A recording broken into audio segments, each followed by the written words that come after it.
The lights in the deep space communications array flickered as the transmission came through. Admiral Kyle Harrison stood in the control room watching the massive screens that showed nothing but empty space.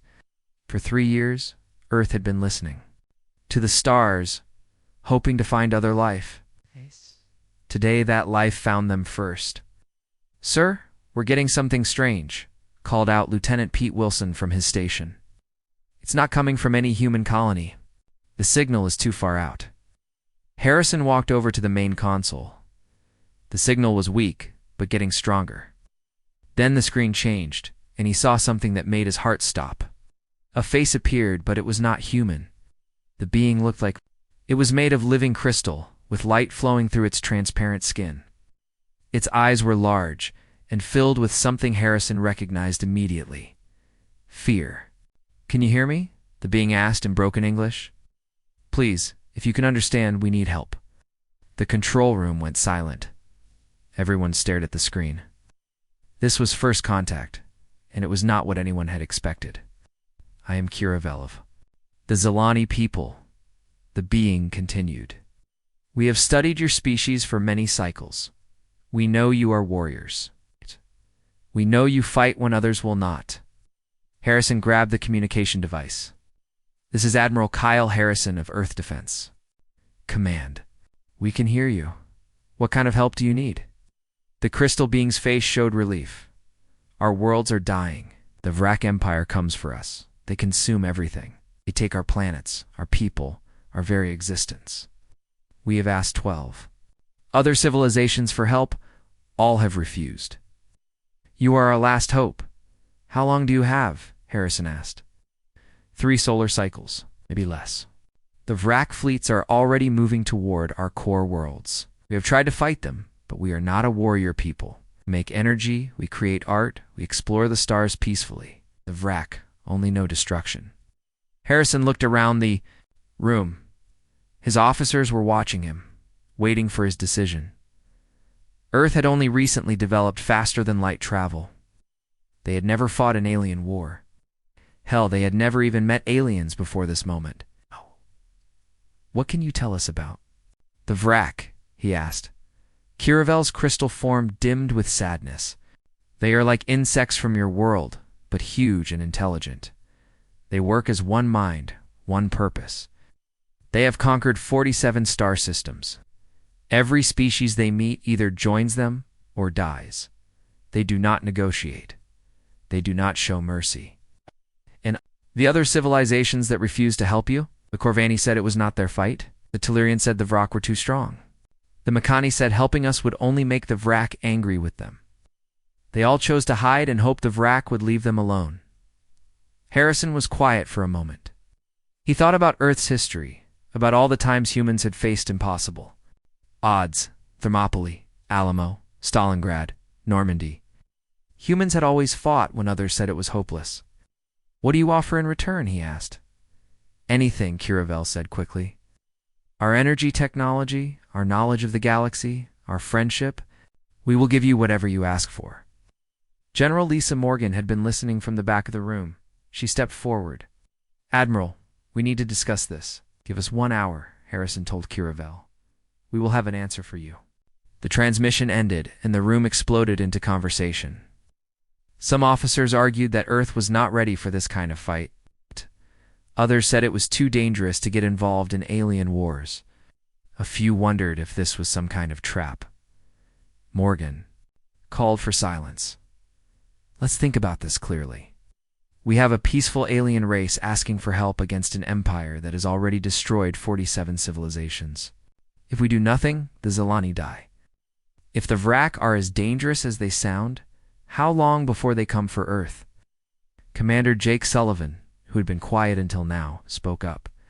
"The way I see it, we're going to fight the Vrak eventually. Question Is, do we fight them now with allies, or do we fight them later when we're alone?"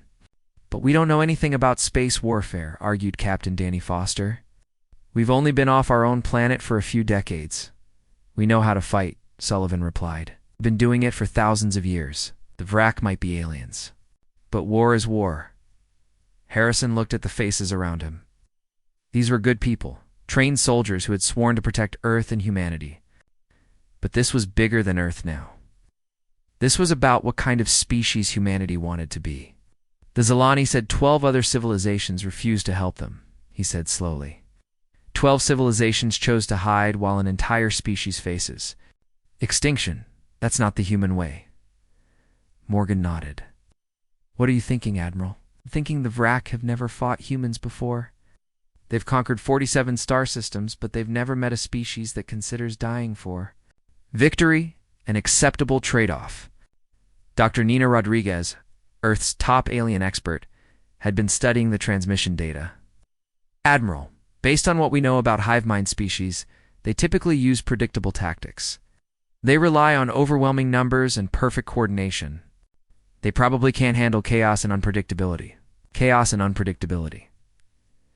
Harrison smiled grimly. We're definitely good at that. The debate continued for another 30 minutes, but Harrison had already made his decision. When the time came, he reopened the channel to Kiravel. We will help you, he said simply. The crystal being's face lit up with hope and relief. Thank you, thank you. How many ships can you send? How many warriors? Harrison looked directly into the camera.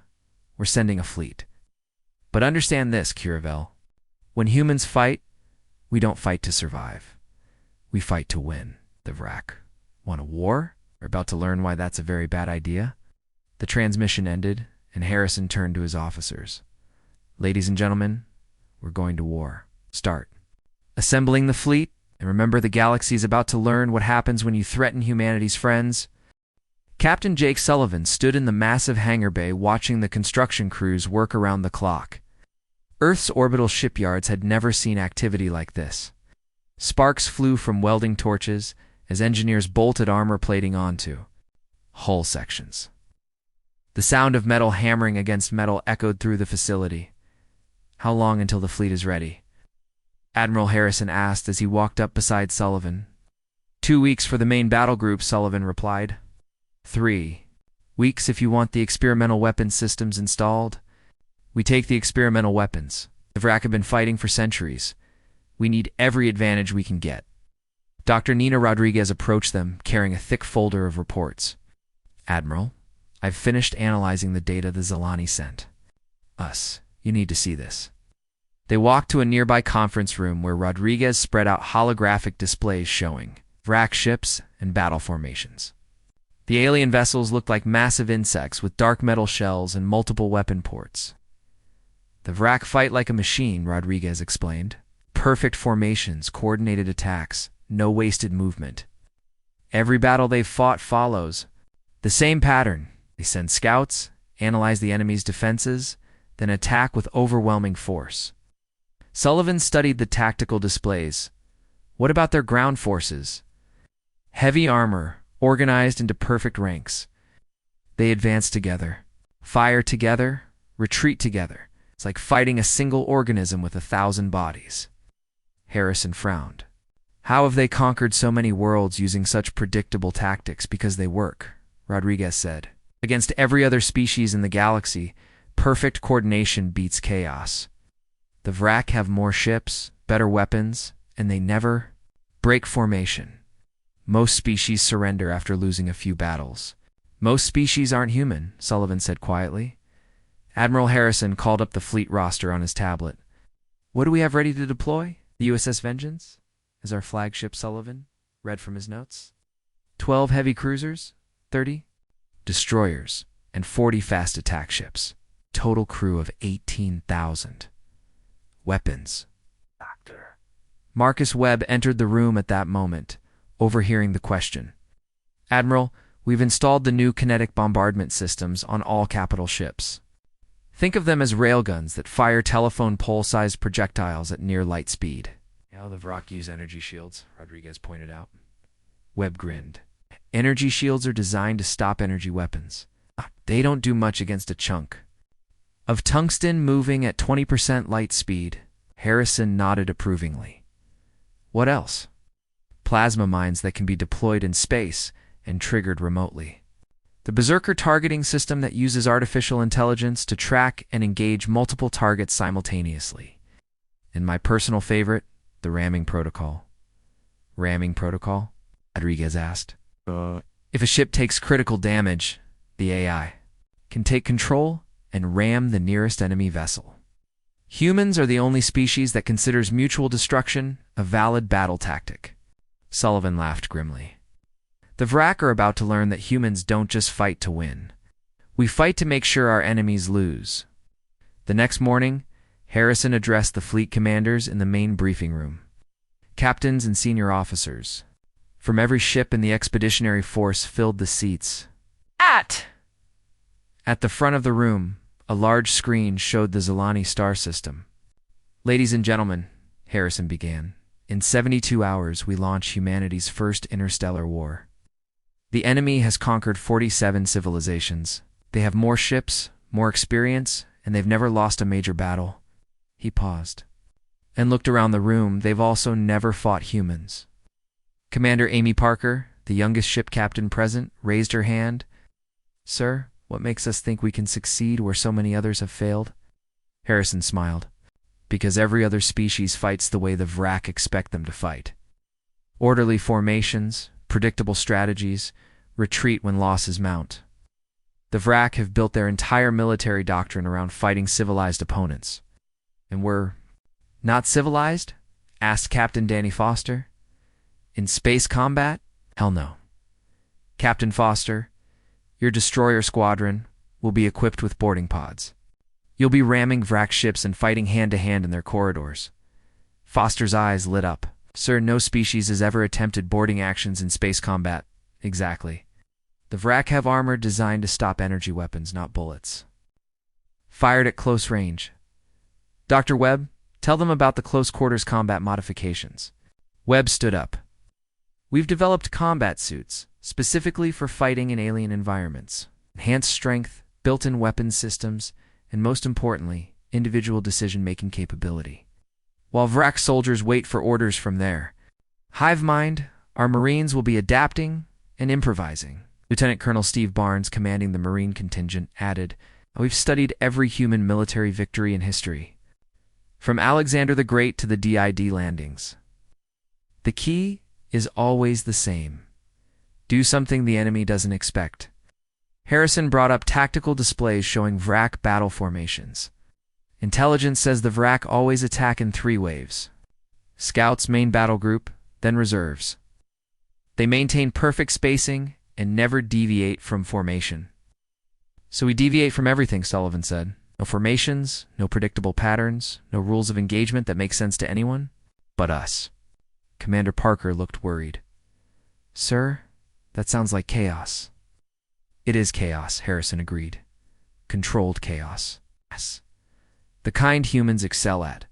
Captain Parker, your cruiser will be equipped with experimental jump drives. You'll be able to appear anywhere on the battlefield with no warning. Dr. Rodriguez activated another display.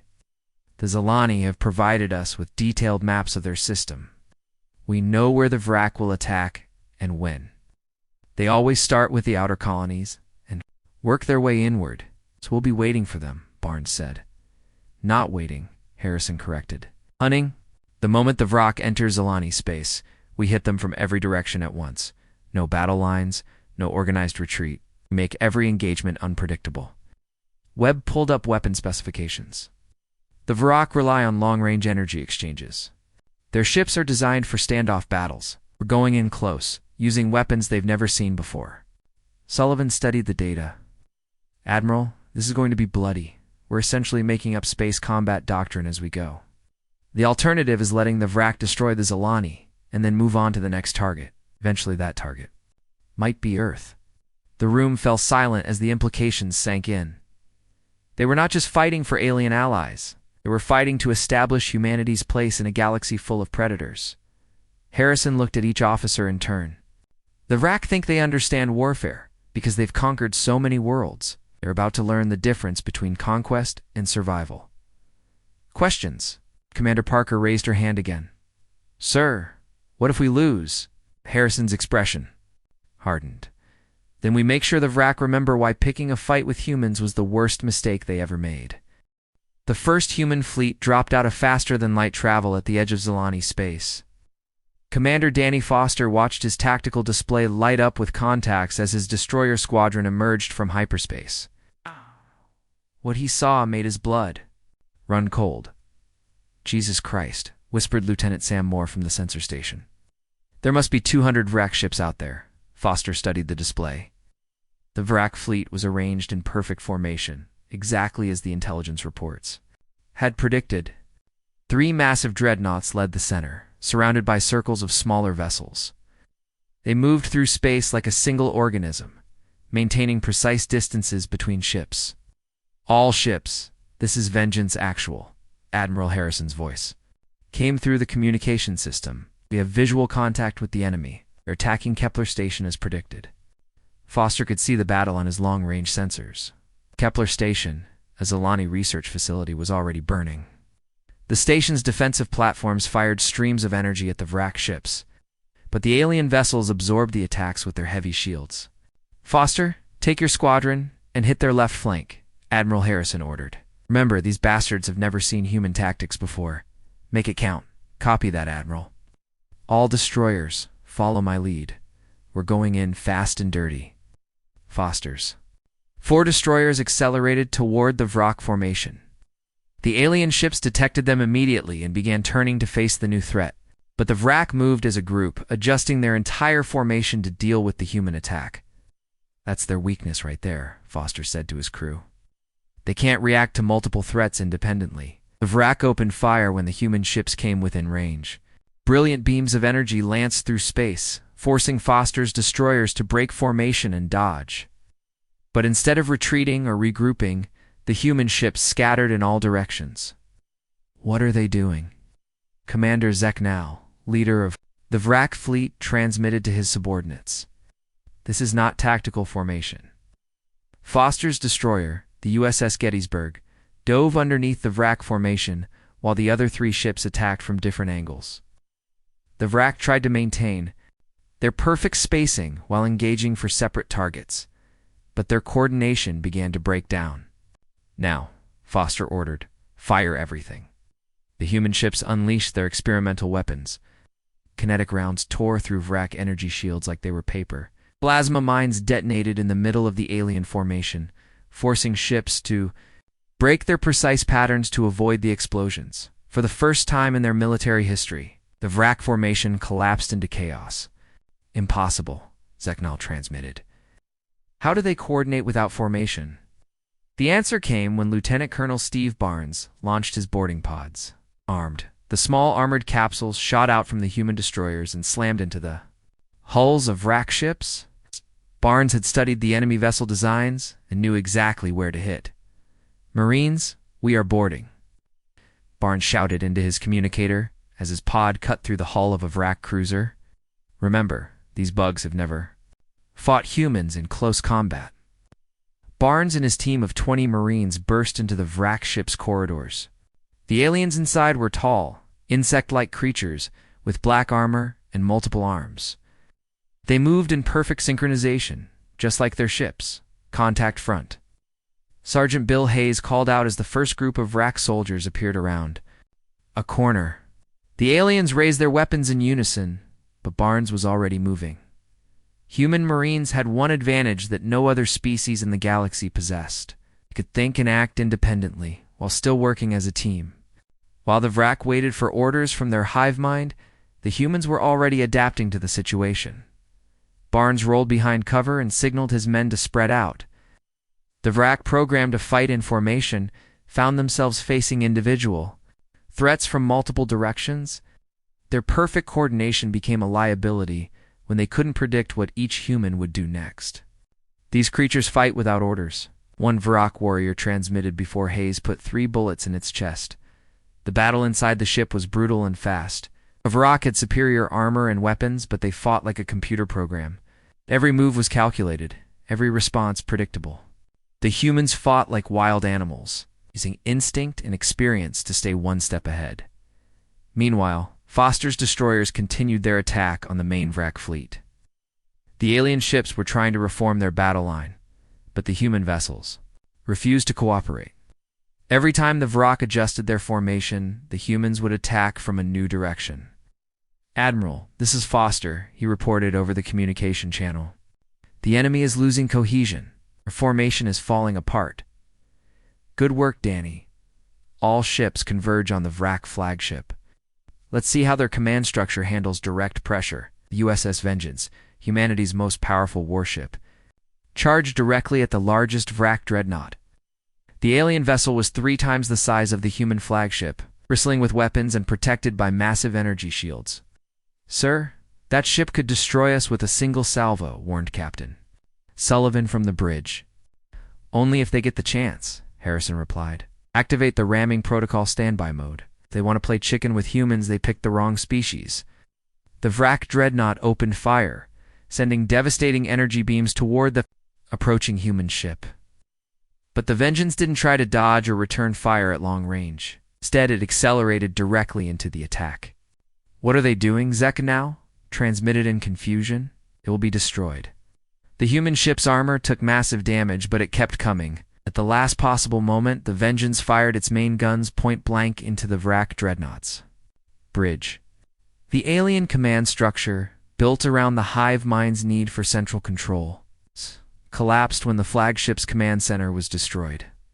Across the Vrak fleet, ships began to drift aimlessly as their connection to the hive mind was severed. Some vessels continued fighting, but without coordination. They were easy targets for the human ships. Barnes and his Marines had fought their way to the bridge of the Vrak cruiser they had boarded. The alien crew was in chaos, receiving conflicting orders from their damaged command network. "Surrender," Barnes demanded.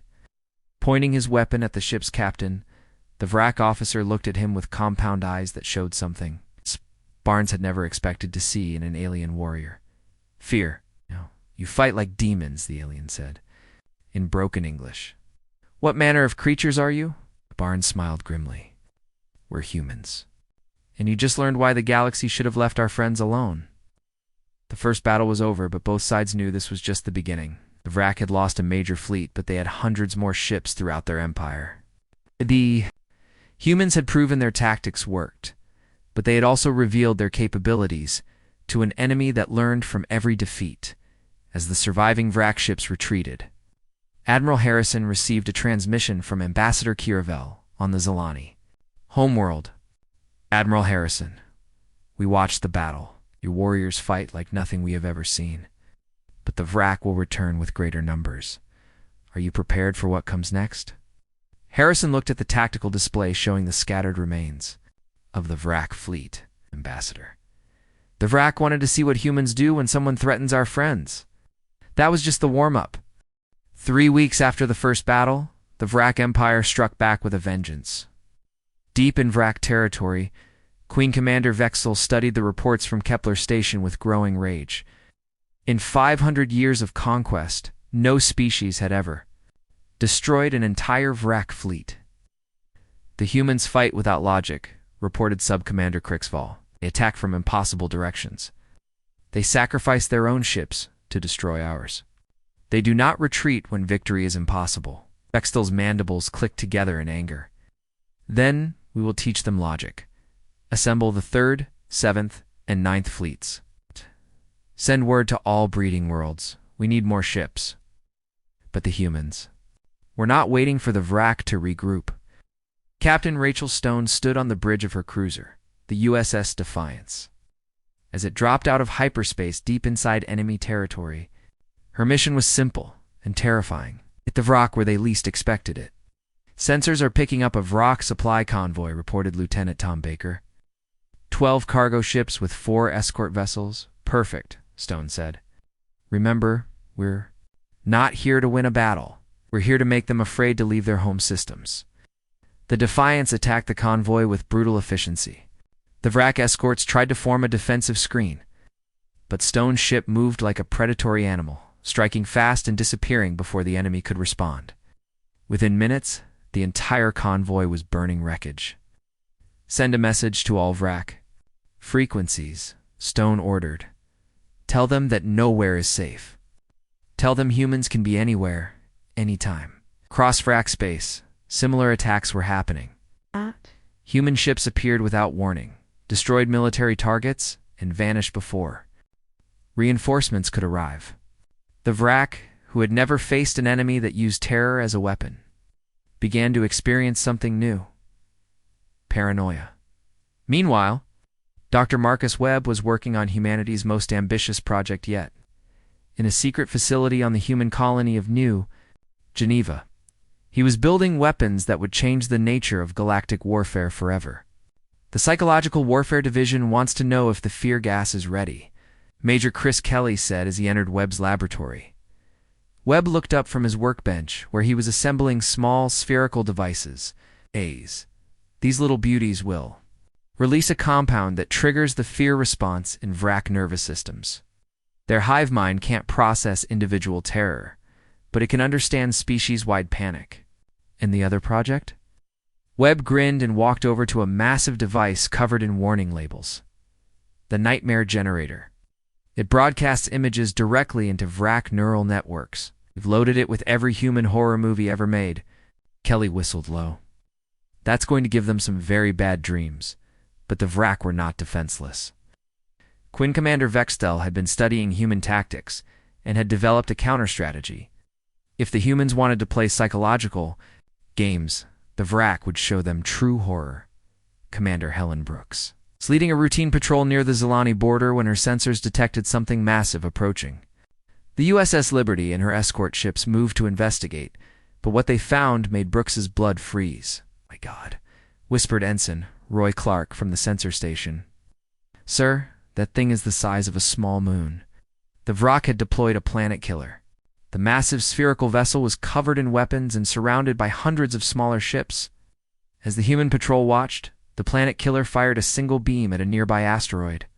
The rock simply ceased to exist. "All ships, emergency retreat," Brooks ordered. "We need to warn the fleet." But the Vrak were ready for that too.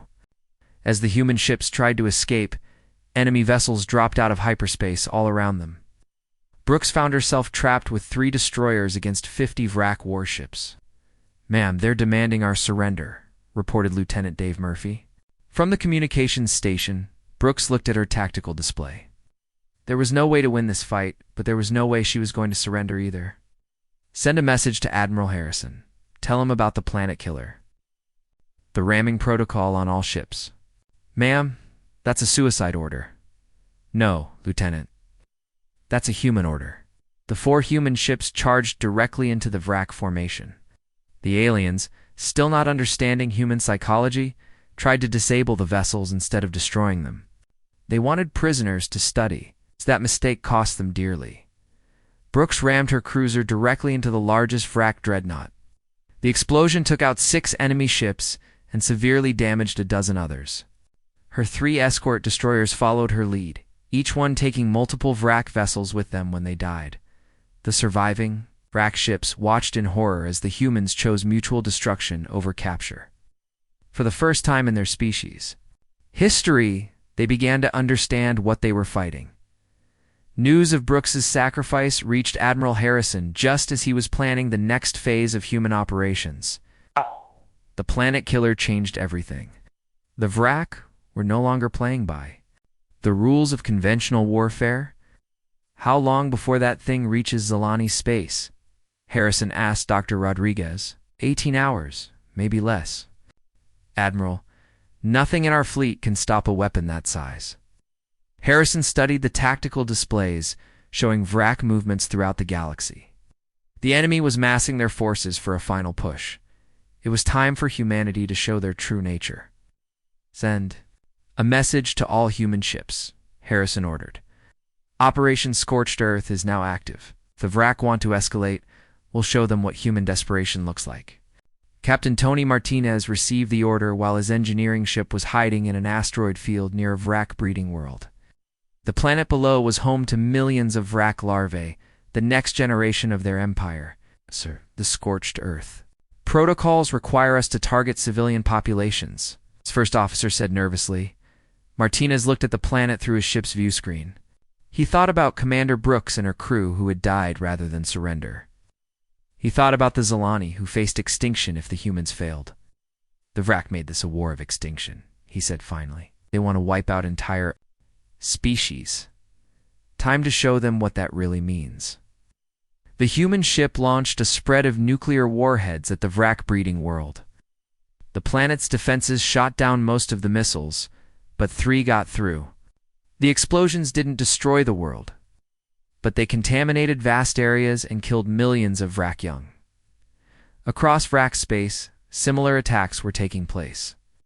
Human ships struck at supply depots, breeding facilities, and civilian infrastructure. The message was clear. If the Vrak wanted a war of annihilation, humans would give them one. Queen Commander Vextal received the reports from her damaged territories with growing disbelief. They attacked children, she transmitted to her sub-commanders. What manner of creatures have we awakened? The answer came from an unexpected source. A captured human pilot, Lieutenant Sarah Green, had been brought before the Vrak Queen for interrogation. When asked why humans fought so savagely, Green's response chilled the alien commander to her core. "Because you threatened our friends," Green said simply. "Humans don't fight to conquer. We fight to protect what we care about. And we'll do whatever it takes to win."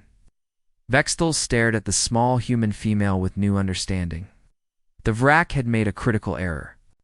They had assumed humans were like other species, motivated by self-preservation and territorial expansion. Instead, they had encountered something far more dangerous. A species motivated by loyalty and willing to embrace damnation to protect their allies. The war was no longer about conquest or survival. It had become something much more primitive and terrifying. It had become a test of wills between 2 completely different ideas of what intelligence should be.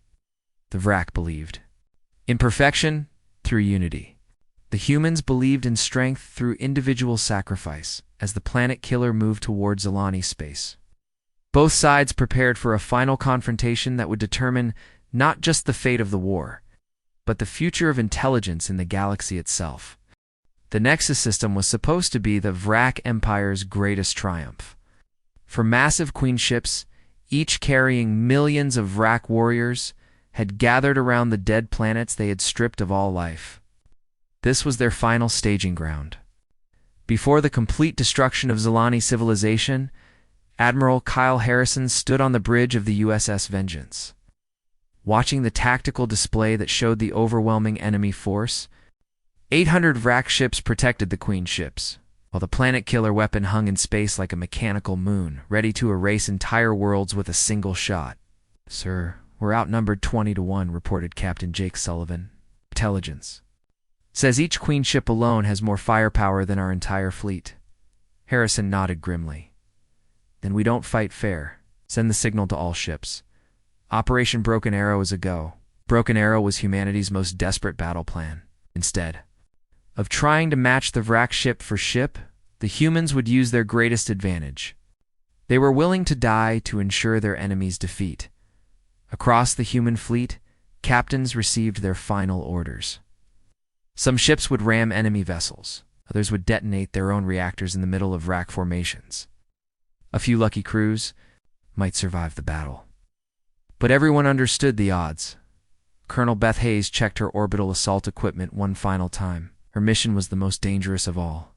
While the fleet engaged the Vrak ships, she would lead 300 Marines in a direct assault on the surface of the largest Queen ship's breeding world. Remember, Hayes told her troops over the communication system, "We're not trying to hold territory. We're trying to break their will to fight. Hit the nurseries, destroy the egg chambers, and make them understand what happens when you threaten human friends."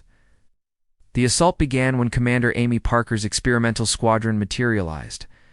Inside the Vrak formation, using their prototype jump drives, the young commander had volunteered for what everyone knew was a suicide mission.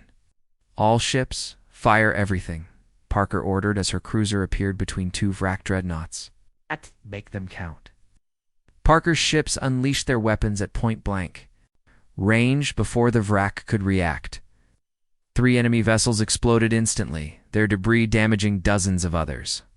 The Vrak formation, so perfect and coordinated, suddenly had gaping holes torn through it.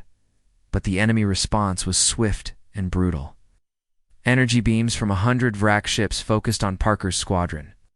turning the human vessels into expanding clouds of superheated gas. Parker died knowing she had given her fleet the opening they needed. Now, Harrison ordered, "All ships, full attack." The human fleet charged into the Vrak formation like a pack of wild animals. There was no battle line, no organized strategy, just pure human aggression aimed at causing maximum damage before inevitable death. Captain Danny Foster's destroyer squadron targeted the nearest Queen ship's engines. The massive vessel was the size of a city, covered in weapons and protected by energy shields that could stop most attacks. But the humans had learned that nothing could stop a ship moving at full speed with its reactors set to overload. "It's been an honor serving with you all," Foster transmitted as his destroyer. The USS Gettysburg accelerated toward the Queen ship's engine section. Behind him, his 3 escort vessels followed his lead. The 4 human ships struck the alien vessel like hammers hitting glass. The explosions tore massive holes in the Queen ship's hull, venting atmosphere and debris into space. But more importantly, they severed the vessel's connection to the Vrak hive mind. Millions of Vrak. Warriors inside the damaged Queen ship suddenly found themselves cut off from their collective consciousness. For the first time in their species' evolution, they experienced individual thought and individual fear. Meanwhile, Colonel Hayes and her Marines were fighting their way through the corridors of another Queen ship that had landed on a nearby planet. The human assault troops moved through the alien vessel like a plague, destroying everything that looked important. "Contact front," shouted Sergeant Bill Davis as they encountered a group of Vrak defenders. These bugs looked different. They studied the enemy through her helmet display. These Vrak warriors were larger than the ones they had fought before, with heavier armor and more sophisticated weapons, but they moved with the same predictable coordination. "Spread out and use the terrain," Hayes ordered. "Make them fight us one-on-one." The battle inside the Queen ship was unlike anything in galactic military history. The Vrak had designed their vessels for perfect order and control. Every corridor was straight, every room was geometrically precise, every surface was smooth and clean. It was the worst possible environment for fighting humans. The Marines used improvised explosives to blow holes in walls, creating new passages that didn't exist on any Vrak blueprint. They moved through ventilation systems, attacked from above and below, and used every dirty trick they had learned in centuries of human warfare. These creatures fight like vermin. Transmitted one Vrak commander before Hayes put a plasma grenade in his command center. The humans pushed deeper into the Queen ship, leaving destruction in their wake. When they reached the breeding chambers, Hayes felt a moment of hesitation. These were not soldiers they were about to kill, but the next generation of Vrak young. Then she remembered Commander Brooks and her crew, who had died rather than surrender. She thought about the Zalani worlds that would burn if the humans failed here. "Do it," she ordered. The Marines destroyed the breeding chambers with thermite charges, killing millions of Vrak larvae. The psychological impact on the surviving adult Vrak was immediate and devastating. For a hive mind species, the death of their young was not just a military loss, but an existential horror. In space, the battle raged on with increasing desperation. The human fleet was being systematically destroyed, but every ship that died took multiple Vrak vessels with it. Admiral Harrison watched his tactical display as the red icons representing his ships disappeared one by one. "Oh, wait, sir." "We've lost 60% of the fleet," reported Captain Sullivan. "The Vrak are regrouping around the planet killer." Harrison studied the massive weapon that could destroy entire worlds. Conventional attacks had barely scratched its armor, but humans had never been limited to conventional attacks. "Sullivan, take us in close. I want to ram that thing." "Sir." "The Vengeance is our flagship. If we lose it, the fleet will have no coordination." Harrison smiled grimly. "The fleet doesn't need coordination. It needs inspiration." Set course for the planet killer's main weapon port. Full speed. The USS Vengeance, humanity's most powerful warship, accelerated toward the massive Vrak superweapon. Energy beams from dozens of escort ships hammered the human vessel, tearing away armor and destroying weapon systems. But the ship kept coming. On. The planet below. Colonel Hayes watched the space battle through her helmet display as she fought through the Queen ship's command center. The sight of the human flagship charging toward certain death filled her with something she had never expected to feel in battle: pride. All Marines, she transmitted to her troops scattered throughout the alien vessel, the Admiral is making his run. Let's make sure these bugs remember why they should have left our friends alone. The human Marines unleashed their final assault on the Queen ship's vital systems. Explosions rocked the massive vessel as power cores overloaded and life support systems failed. The few surviving Vrak warriors could only watch as their perfect hive mind dissolved into chaos and fear. In space, the USS Vengeance struck the planet killer weapon at its most vulnerable point. The collision created a explosion visible from 3 star systems away. When the light faded, both vessels were gone, along with Admiral Harrison and his crew, but their sacrifice had achieved something no one expected: the destruction of the planet killer and the death of 2 Queen ships broke something fundamental in the Vrak collective consciousness. For the first time in their species' history, they experienced doubt. The surviving Vrak ships began to retreat from the Nexus system, carrying news of the battle back to their empire.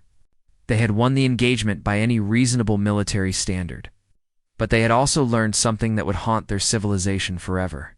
Humans did not fight to conquer or to defend territory. They fought to ensure their enemies understood the price of threatening those they cared about. Even in defeat, humanity had achieved a kind of victory that the Vrak hive mind could not comprehend. As Colonel Hayes and her surviving Marines evacuated the burning Queen ship, she received a transmission from the Zalani homeworld. Ambassador Kiravel's crystal form appeared on her helmet display, flickering with colors that Hayes had learned meant grief. Colonel Hayes, we have detected the Admiral's sacrifice. The human fleet has saved our civilization, but at terrible cost. How do we honor such a gift? Hayes looked up at the stars where the human fleet had died to protect an alien species they had known for less than a month. You honor it by remembering, Ambassador. Remember that humans will do anything for their friends. 6 months after the Battle of Nexus System, the galaxy was a very different place. The Vrak Empire, which had conquered 47 civilizations without ever losing a major engagement, had done something unprecedented. They had retreated. Colonel Beth Hayes, now promoted to general after her survival of the Queen ship assault, stood in the rebuilt Zalani capital city, watching the construction of a memorial. The crystal spire reached toward the stars, inscribed with the names of every 8 human who had died defending alien friends they had barely known. The Vrak have withdrawn all forces from our territory, Ambassador Kiravel reported as she approached Hayes. Our scouts report they have pulled back to their core systems and are fortifying their borders. Hayes nodded but kept looking at the memorial. They're not planning another attack. They're planning to hide. Hide from what? From us. From what we represent. The truth was more complex than either woman fully understood. Deep in Vrak space, Queen Commander Vexthal was addressing the Council of Queens, the highest authority in their empire. The massive chamber had never witnessed such a gathering. With queens from across Vrak territory participating in the emergency session, the humans have changed the nature of warfare itself, Vexthal reported to her assembled peers. They do not fight for territory or resources. They fight for abstract concepts we cannot understand: friendship, loyalty, honor. Queen Prime Zark, the oldest and most experienced of the Vrak leaders, shifted uncomfortably on her ceremonial platform, explained the tactical implications. There are no tactical implications. Every strategy we develop assumes the enemy will act rationally, that they will retreat when faced with certain death, that they will prioritize their own survival above all else. The humans violate every assumption our military doctrine is built upon. The chamber fell silent as the queens processed this information. The Vrak hive mind, which had evolved to handle complex coordination across vast distances, struggled with the concept of beings who made decisions based on emotion rather than logic. Recommendation, Queen Prime? Zarkath asked. Vexthul's response sent shockwaves through the assembled queens. Avoid all contact with human space. Mark their territory as forbidden. Any expansion plans that might bring us into conflict with their species should be abandoned. The decision that followed would reshape galactic politics for generations. The Vrak Empire, which had seemed unstoppable just months before, formally declared human space off-limits to all Vrak forces. More importantly, they began reaching out to other civilizations with a new message: do not anger the humans. News of the Vrak withdrawal spread quickly through the galaxy's communication networks. On the Corvani homeworld, High Chancellor Mortip called an emergency session of their ruling council. The Vrak have stopped their expansion for the first time in 5 centuries, he announced to the gathered officials. Intelligence reports suggest they are actively avoiding any actions that might provoke human retaliation. Council member Velnom raised a tentacle in confusion. The humans lost the battle at Nexus System. Their fleet was destroyed.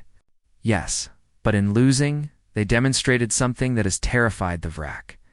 They showed that humans will sacrifice everything to protect their allies. The Vrak now understand that any conflict with humanity will be a war of extinction, not conquest. Similar conversations were taking place across the galaxy.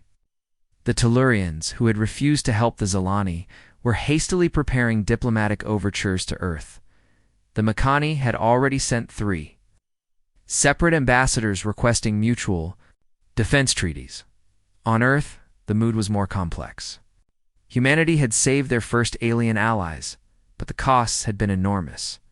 Nearly 18,000 human lives had been lost in a war that lasted less than 4 months. The families of the dead struggled to understand why their loved ones had died for creatures they had never met. President Martha Collins addressed the Earth Assembly in a speech that would be remembered for generations. We did not go to war for conquest or glory. We went to war because someone asked for our help. That is what makes us human. That is what makes us different from everyone else in this galaxy.